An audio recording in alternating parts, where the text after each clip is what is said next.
오늘은 스승입니다. 그래서 스승에 대해서 한번 우리가 살펴보면서 은혜를 받기를 소원합니다. 스승은 단순히 지식을 가르치는 선생님이란 뜻만이 아니에요. 삶의 모든 영역, 모든 삶의 지혜까지도 가르치시는 어떤 정신적인 선생님을 가리키는 말로 쓰이고 있습니다. 그러면서 선생이란 학문적으로나 덕망이 높은 사람, 혹은 사회적으로 존경받을 만한 위치의 사람, 학예가 뛰어난 사람, 각 관청과 관하의 전임자를 가리켰던 일종의 존칭어 또는 경칭어라 고대 사회부터 현대 사회까지는 이 호칭이었습니다. 그래서 선생은 문자적으로 보면 좁은 의미로 번역하면 다른 사람보다 먼저 태어난 사람. 우리 한문 선생님 그래요. 선생할 때 무슨 선자요? 감히 내가 우리 한문 선생님을 시험 보면 큰일 나요. 아니, 먼저 선자요. 생자는 문세요. 날생자요. 그러면 의미가 뭐예요? 먼저 태어난 사람. 인생의 선배, 선생이에요. 이게 좁은 의미로 문자적으로, 그냥 넓은 의미로 보면 존경받는 어른. 그래서 백과사전에는 하여튼 이렇게 의미를 정해요. 여러분, 스승이라고 말할 때는 반드시 제자라는 말이 뒤따를 수밖에는 없습니다. 오늘 본문은 우시야 왕에 대한 말씀입니다. 우시야 왕은 유다의 10번째 왕으로서 16살의 왕이 되어가지고 52년 동안 유다를 통치했던 왕입니다. 근데 처음에는 아주 선정을 베풀었던 그런 믿음의 왕이었지만은 나중에 하나님의 복을 많이 받았습니다. 그러자 사람이 변해가요. 강성해지니까 마음이 교만하여 악을 행하고 하나님께 범죄하여 나중에는요, 인생 말년에 하나님의 전에서 쫓겨나가지고 별궁에서 불행한 말년을 살았던 그런 사람. 그래서 16절에 그가 강성하여짐에 그 마음이 교만하여 악을 행하여 그의 하나님 여호와께 범죄하되 곧 여호와의 성전에 들어가서 향단에 분향하려 했지만은 제사장 아사랴가 여호와의 용맹한 제사장 80명을 데리고 그의 뒤를 따라가서 우시야 왕 곁에 서서 말합니다. 우시야여, 여호와께 분향하는 일은 왕이 할 바가 아닙니다. 오직 분향하기 위하여 구별함을 받은 아론의 자손 제사장들이 할 바입니다. 성소에서 빨리 나가세요. 왕이 범죄했습니다. 하나님 여호와에게서 영광을 얻지 못할 겁니다. 그랬더니 19절, 우시야가 손으로 향로를 붙잡고 분향하려 하다가 화를 내니 그가 제사장에게 화를 낼 때 여호와의 전 안향단 곁 제사장 앞에서 그의 이마에 나병이 생긴지라. 21절, 우시야 왕이 죽는 날까지 나병 환자가 되었고 나병 환자가 때문에 여호와의 전에서 끊어져 별궁에 살았더라. 참 좋은 의미로 다 이랬던 음성이에요. 별궁에. 그런데 인생이 용두삼이요. 처음에는 잘 살았어요. 선한 왕이었어요. 하나님을 경외했습니다. 백성들로 존중받았습니다. 그런데 잘 하나님의 축복하니까 거만 떨기 시작했어요. 목이 힘들어가기 시작해요. 안 하면 보이질 않아요. 그래가지고 막 제사장들이 하는 일을 막하면 제사를 지내려고. 그럴 때 제사장들이 와서 임금님, 그건 안 되는 겁니다. 이것은요 아론의 자손이었던 제사장들이 하는 일입니다. 임금님은 나라 잘 다스리세요. 그랬더니 이런 뭔 소리야? 내가 누군데? 내가 왕이지 않아? 이건 뭔 소리냐고 제가 아무리 그때까지 와가지고 말한다. 그러면 화를 낼 때 하나님께 심판을 받아요. 그래서 결국 하나님을 버리고 떠나가요. 그 나중에 하나님의 전에서 끊어졌다. 평생 동안 하나님에 쫓겨났어요. 그래서 별궁에서 말년을 쓸쓸하게 그렇게 보냈던 왕, 우시야 왕이에요. 여러분, 오늘 이 우시야에 대해서 보면서 그가 어려서 왕이 되었음에도 불구하고 선정을 베풀었던 비결은 뭘까? 그리고 나중에는 왜 교만하게 되었고 그래 비참한 말년을 보낼 수밖에 없었는가? 스승의 문제예요. 그에게는 훌륭한 두 스승이 있었습니다. 먼저는 아버지예요. 오늘 4절 볼까요? 이렇게 말합니다. 우시야가 그의 아버지 아마샤의 모든 행위대로 여호와 보시기에 정직하게 행했습니다. 본문을 기록한 사람은요, 우시야가 정직하게 했는데, 이 왕의 촉에 정직했는데, 그 정직함은 바로 그의 아버지 아마샤의 모든 행위대로, 그러면서 아버지 아마사가 정직하게 살고 정직하라고 교육했고 아버지의 가르침 때문이었다고 말씀하고 있는 겁니다. 그런데 좋은 것만 가르치고 좋은 것을 배웠으면 얼마나 좋겠습니까? 그런데 그의 아버지가 그러질 못했어요. 한때는 이 정직함을 가르쳐서 아버지한테 배워서 정직한 왕이 됐는데 그러지를 못했어요. 아버지가요. 25장 역대하 25장에 보면 우시야의 아버지 아마사가 에돔과의 전쟁에서 하나님의 은혜로 이겼습니다. 처음에는 전쟁을 하려고 하니까는 안 돼. 아무래도 보니까 우리가 좀 적어요. 에돔 나라가 너무 강하게 오는 거예요. 그러니까 이 우시야 왕이 안 되겠다. 우리가 좀 부족하니까 이웃 나라 이스라엘에게 좀 용병을 청해야 되겠다. 그래서 많은 돈을 주면서 용병을 청하려고 딱 돈을 많이 줬어요. 그리고 용병이 오려고 그래요. 근데 이 하나님의 사람이 와가지고 그런 거예요. 아닙니다. 아마샤 왕은 왜 하나님을 의지하지 않습니까? 왜 여기 군병을 의지합니까? 그러지 마세요. 그러면서 뭐라고 하느냐? 25장 8절에 하나님은 능히 돕기도 하시고 능히 패하게도 하십니다. 하나님을 의지하세요. 그리고 용병 오지 말라 가세요. 그래 이 선지자의 말을 들어 현실은 참 어려운 결단 아닙니까? 여러분 지금 에돔 나라가 쳐들어와가지고 나라가 풍전등화해요. 그리고 우리 보니까 아무래도 힘이 부족해요. 그러면 어떻게 돼야 돼요? 이웃 나라 가야지요. 여기 찾아가지 않아요? G7인가 어디 가야지 않아요? 가갖고 막 덜나가야 좀 도와주세요. 그래야 할 거 아닙니까? 그리고 이스라엘이 그래서 군대를 보내기로 했어요. 근데 하나님의 선지자가 와서 그러지 마세요. 막는 거예요. 그리고 선택을 해야 어떻게 해야 됩니까? 아닙니다. 나는 고해야겠습니다. 어떻게 이 전쟁에 이스라엘 군병이 와야지 어떻게 접니까? 근데 아마샤는 아니에요. 선지자의 말을 듣고 그 돈 많이 줬던 용병들을 돌려보내요. 하나님 믿고 의지해 나가요. 그래서 에돔을 다 물리치고 대승리를 하게 됩니다. 근데 문제가 생겨요. 여기까지는 참 좋았어요. 이기고 나니까 하나님이 안 보여요. 사람들이 안 보여요. 기고만장해요.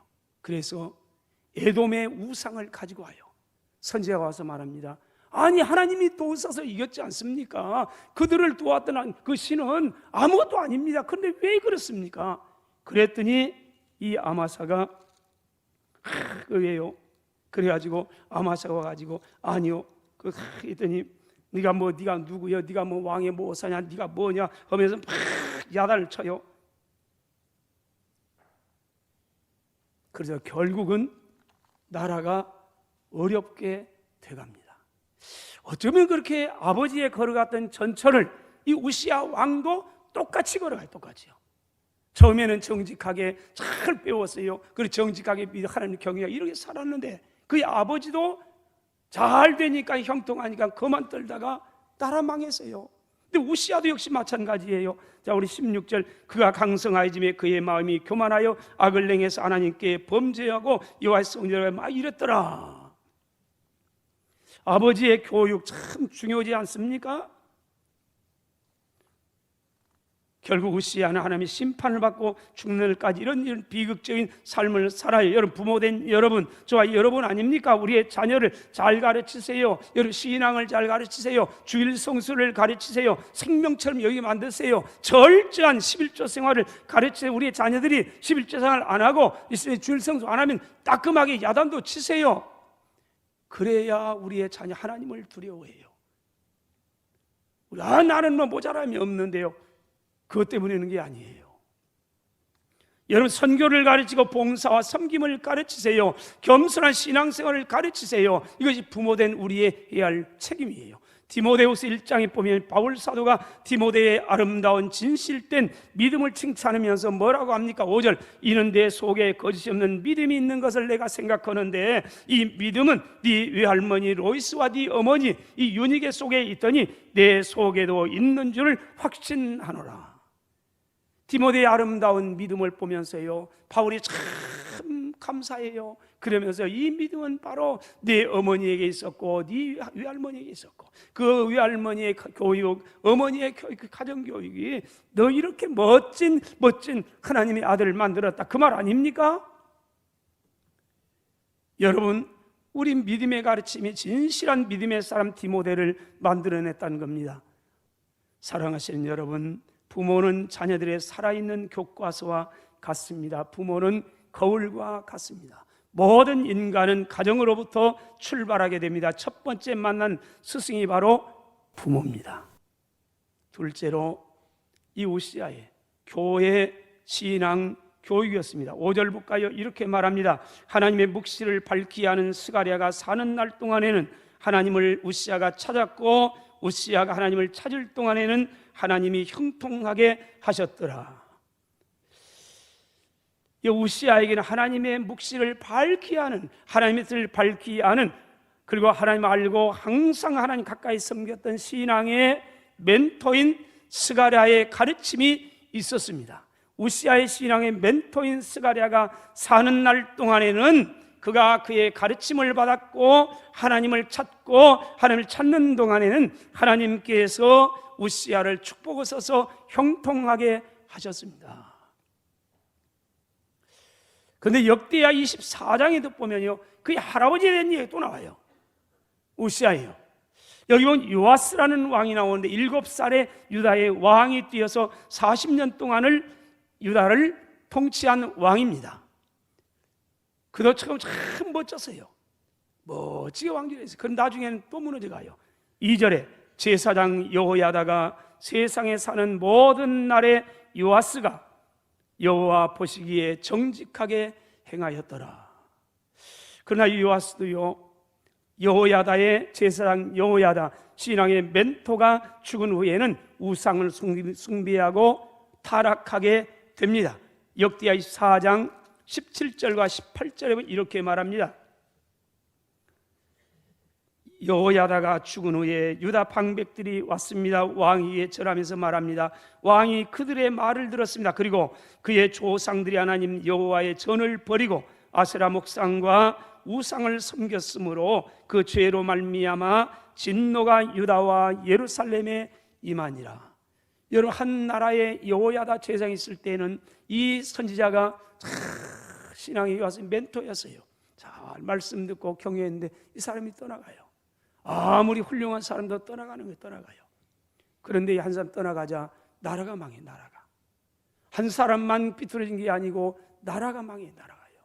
한 사람이 얼마나 소중한지 모릅니다. 여러분, 진실되고 영적인 항상 끼어있는 지도자를 만난다는 게 얼마나 중요한가를 볼 수 있는 겁니다. 신앙인에게 있어서 가장 큰 축복 가운데 하나는 진실하며 항상 끼어있어서 하나님의 뜻을 밝히 하는 신령한 영적인 지도자를 만나는 게 아닙니까? 사도행전 16장 보면요, 신약성경의 가장 아름다운 하나님의 사람으로 기록되고 있는 디모데에게 있어서 가장 큰 축복 중에 축복은 스승인 신령한 바울을 만난 걸 겁니다. 그리고 이렇게 기록을 해요. 1절로 3절에 바울이 더베와 루스드라에서 이름에 거기 디모데라고 하는 제자가 있었는데 그 어머니는 믿는 유대 여자였고 아버지는 헬라인이었습니다. 디모데는 루스드라와 이곳에 있는 형제들의 칭찬을 받은 자니 바울이 디모데를 데리고 떠나고자 했습니다. 그 이후부터, 여기서 만나서 이후부터 바울과 함께 인생을 살아가요. 아름다운 믿음의 사람이 돼가요. 그래서 바울 사도가 마지막 인생을 정리하려고 하면서 잊을 수 없는 이 디모데에게 편지를 써요. 잘 살아야 된다. 하나님의 사람으로 살아야 된다. 멋지게 달려가라. 마지막 이 디모데 후서예요. 여러분, 마지막 유언서를 남길 때 누구에게 남겨요? 아무렇게 놨습니까? 아니요. 바울에게도 잊을 수 없는 사람이에요. 디모데는요. 디모데는 또 바울은요, 디모데에게 평생 잊을 수 없는 스승이었어요. 그래서 편지를 써요. 여러분, 신앙에 멘토가 있다는 게 얼마나 소중한지 몰라요. 인생의 멘토가 어떤 상황에서 이분이 얘기하면 할 수 있는 그래서 우리가 인생을 막 나가려고 할 때 악셀에다 밟을 때 아니요, 브레이크 밟아줄 수 있는 사람. 그때 그 어떤 상황에서 그러면 그러죠. 선생님이 그러면 맞아요. 그럴 수 있는 멘트 있습니까, 여러분? 이건 학교의 선생님일 수도 있고, 가정의 아버지일 수도 있고, 어머니일 수도 있고, 교회에서 선생님일 수도 있고요. 나의 인생을 브레이크를 밟아줄 수 있는 사람, 가장 존경하는 요한복음 14장 6절입니다. 내가 곧 길이요 진리요 생명이니 나로 말미암지 않고는 아버지께로 올 자가 없느니라. 그래서 오늘 또 주님만이 우리를 천국으로 인도하실 분임을 고백하는 거예요. 뿐만 아니에요. 예수님은 우리에게 삶의 원리, 삶의 도리를 가르쳐 주셨습니다. 그건 다름이 아닙니다. 인생이 뭐냐? 인생은 사랑이다. 사랑은 뭐냐? 그건 섬기는 거다. 인생의 가장 기본된 원리가 있어요. 그건 뭡니까? 사랑이에요. 사랑이요. 사랑만 되면 그대로 모든 삶은 아름다울 수 있어요. 사랑이 뭔가? 섬김이라는 거예요. 그래서 주님은 우리에게 섬김을, 사랑을 가르치면 사랑은 이런 거다.